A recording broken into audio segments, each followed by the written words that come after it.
elmi tədqiqatçıyam, Riyaziyyat İnstitutunun əməkdaşlarından biriyəm. 2025-ci ildə gənclər üçün prezident mükafatına layiq görülmüşəm. Texnika üzrə fəlsəfə doktoruyam. Zəruri olaraq bu gün aparılan elmi tədqiqat işlərinin istiqamətləri o qədər dardır ki, ona uzun müddət diqqət ayırmasan, hər hansı bir məsələnin qoyuluşunu belə başa düşmək mümkün olmur.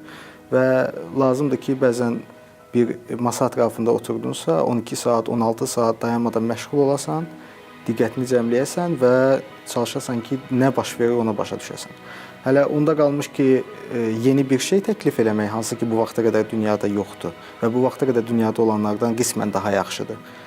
Onu test eləmək belə özü uzun bir müddət vaxt alır və o qədər diqqətli olmalısan ki, elmi tədqiqatların etibarlılığına zərər dəyməsin. Gənclik həm də əylənmək və dünyanı kəşf etmək istəyidir.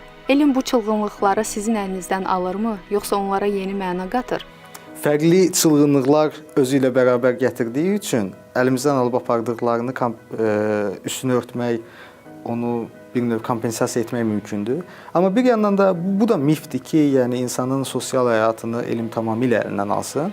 Sadəcə burada bölgünü insan var ki, saat üzrə eləyir. Hansı ki, bir saatın bir qismini iş görür, bir qismini istirahət eləyir. İnsan var ki, gün üzrə eləyir. Bəzi günlər işləyir, bəzi günlər istirahət eləyir. İnsan var ki, bu periodları biraz da böyüdür.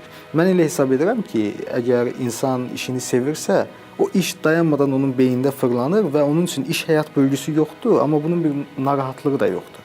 Yəni, bir dostlarımla bərabər sosiallaşanda belə mən hansısa bir elmi məsələlər üzərində düşünə bilirəm və bu mənə əziyyət vermir. Bugünkü Azərbaycan gəncliyində sizi ən çox nə ümidləndirir? Cəmiyyətin müxtəlif sosial qruplarından insanlar görəndə, yəni gəncləri görəndə burada bu kontekstdə, onların əksəriyyətində olan sabit bir xüsusiyyət var, bir aclıq var. O aclıq, təəssüflər olsun ki, heç də hər zaman intellektual hansısa fəaliyyətlərlə doyurulmur. Amma yenə də o aclığı hiss edirəm. Bir dünyadan nəsə öyrənmə, dünyaya açılma.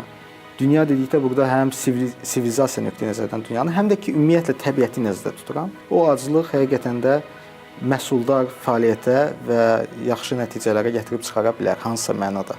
Gəncliyi bir elmi elementlə müqayisə etsəniz, bu hansı olardı? Məsələn, tez alışan hidrogen, yoxsa hər şeylə reaksiyaya girən bir aktiv metal? Mən indi öz sahəm üzrə deyim, yaxşı tədqiq olunmamış, qoyulmuş riyazi məsələ hesab edərdim. Çünki belə riyazi məsələlərdə adətən əvvəlcədən məsələnin həlli var, yoxsa yoxdur, həll bir dənədir, yoxsa çoxdur, dayanıqlıdır, yoxsa yox, bunu təyin eləmək mümkün deyil. Mən gəncləri ümumilikdə buna oxşadardım daha çox. Yəni, tədqiq olunmayıb, riyazi məsələdir və o riyazi məsələnin həlli ola da bilər, olmaya da bilər, dayanıqlı ola da bilər, olmaya da bilər və belə deyərdim. Əgər süni intellekt bütün düsturları bilirsə və bütün məlumatları saniyələr içində analiz edirsə, gələcəyin gənc aliminə nə ehtiyac qalacaq? İnsan zəkasının süni intellektin heç vaxt əvəzləyə bilməyəcəyi o son qalası hansıdır?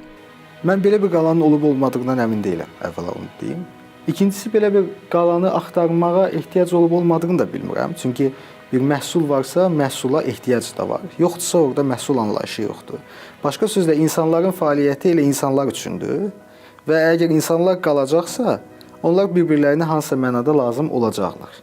Belə cavab verim ümumi şəkildə, çünki bu sualın cavabını mən də bilmirəm.